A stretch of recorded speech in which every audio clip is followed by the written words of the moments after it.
Hard to know what to do when you don't know what's happening. When it comes to the markets, when it comes to your money, Eric from Scottsdale Bullion Coin is your expert. So thanks again for being here. That's great being here. So bailout package seems to have the stock market kind of thinking positively again. But we saw, what did they say, a 2-month change in one day. Yep. All over the place. But with this is coming trillions of dollars. Where is the government going to get trillions of dollars? Well, I mean, simple as can be is they're going to print it, just like they did in the housing crash.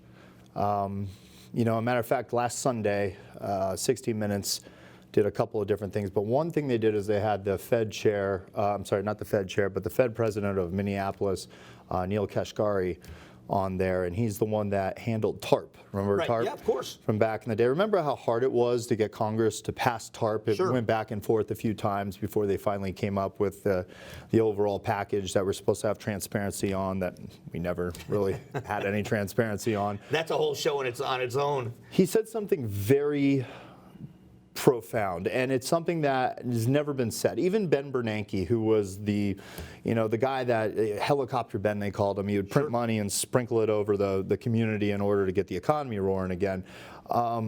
Never did anyone make this bold statement that you can print forever. He did. He said there's no limit, his words, not mine, there's no limit to how much of this we can actually do. Well, that in any single economic stance creates massive inflation. If you keep printing money forever, you're going to debase it. Matter of fact, one other interesting thing is the idea that, you know, the Green Deal and all these other things, and they want to pay everybody a monthly paycheck to make sure all citizens get paid, that type of thing. That comes from something called modern monetary theory. And what that is an idea that you keep printing the money and you keep dispersing it to the community. So you have 100% employment, no matter if the guy's sitting on the couch, you call that a job of some sort, keep paying him. The problem is when you do that, even in that theory, you debase the money.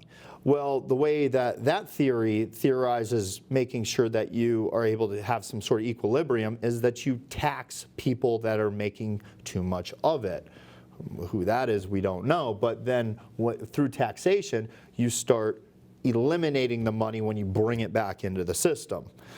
To me, it sounds like crazy economics, but to others, they think this sounds like a great idea. It goes like this. The reason why people should be interested in gold right now, and they are, I mean, right now is the biggest boom ever in the history of gold when it comes to the public buying it. Right. Remember, over half of all gold holdings are held by central banks. Most of it is either in London, Switzerland, or New York. That's where the majority of it is. The other half is all over the world. Scattered. So at this point in time, I mean, my advice is with this type of thinking, you have to protect yourself.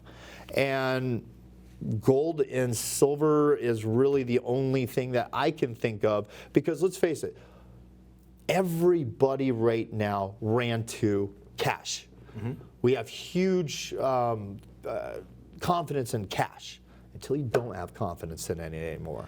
That's how fast it goes like that. It's happened in many different countries throughout time, Venezuela being the last one to watch a hyperinflation happen, and that happened after Chavez ran that place for 13 years. I have less than a minute, but what do you say to the person that says, I should have bought gold, but now that it is where it is, it's too late? If it's there, it's not too late. Okay. You'll know when it's too late because you're not going to be able to get it. Okay. So as long as it's available, people now, in what's going on, this is the time. I'm doing it. Okay. That's the best advice of all. So appreciate you coming down again and explaining this. Come back again next week. Want an update. Thank you so much, Mike. Appreciate it. All right. I'll be back.